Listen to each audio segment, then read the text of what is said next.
So system is nothing but a physical device which takes the input signal and producing the output signal by processing the input signal.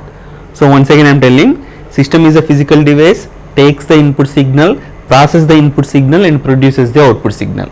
In this system we can able to take different types, and the first type is nothing but we can see that is the linear and non-linear systems, and then time invariant and time variant systems, causal system, non-causal system, static system, dynamic system, stable and unstable systems, invertible system and non-invertible systems. So all these systems we are going to see.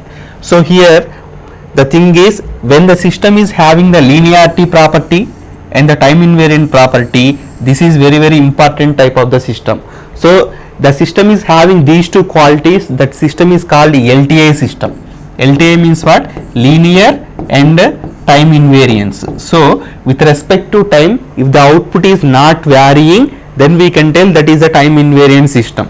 Next, if the system is having the linearity properties, or if that is allowing the superposition theorem property, then we can tell that is a linearity system or linear system. If these two properties are satisfied by one particular system, that is called a linear time invariant system, or simply we can able to take LTA system. Then here stable system and unstable systems are there. So for the bounded input signal, if the output is also bounded, then we can tell that particular system is a stable system. The Fourier transform is actually useful for representing the signal in the frequency domain. Okay, FT means Fourier transform. So this is very powerful tool. By using this one, we can represent the time domain signal in the frequency domain signal. The signal information will not be changed, but the domain will be changed. With respect to t, if you represent a signal, that is called time domain, and those signals are representing as x of t. For example, this is the time domain signal. As time is changing, how the information is varied, that we can able to see in the time domain. The same signal can be represented in the frequency domain, where it is represented with capital X of omega or capital X of f, like this we will represent, and here the signal information is changing with respect to frequency. So on x-axis frequency f or omega are available. So why I am telling this one means only for stable systems we can able to apply the Fourier transform.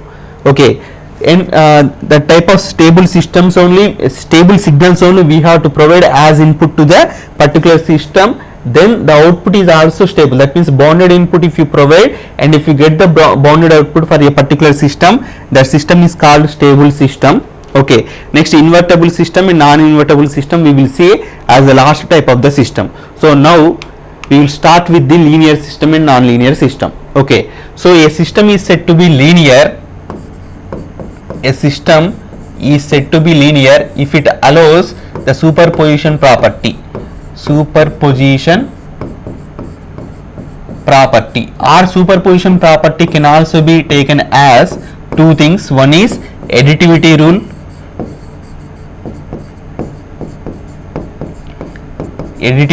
and then homogeneity. Second one is homogeneity. These two properties must be satisfied by the system, then only that system is said to be linear system.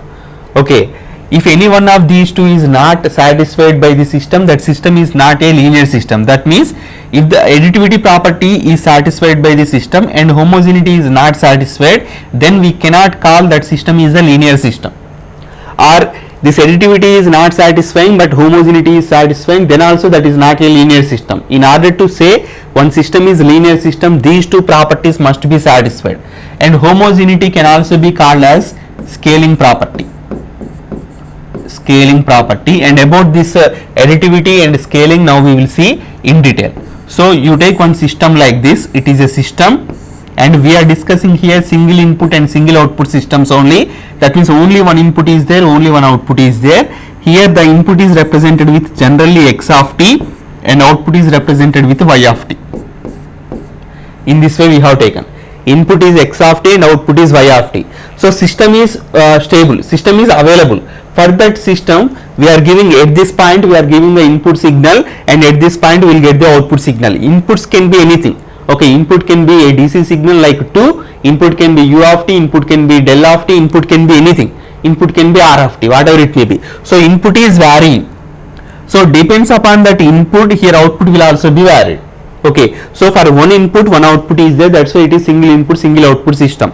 So system is available. For that, at first I have applied the input is x1 of t. x1 of t is one input signal. For that input signal, this signal will be processed by the system and it will produce one output called y1 of t. So x1 of t is the input and the corresponding output is nothing but y1 of t. Now I am taking another input called x2 of t. So why did I represent with x2 means, to tell it is a different input as compared to x1. Okay, so it is another input. For this input the output is represented with y2 of t.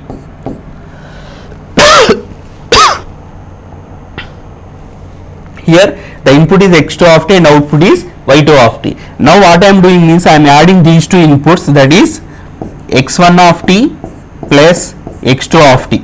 So for these two, by adding two signals we will get one more signal, that is sir ఆపిరా ఒకసారి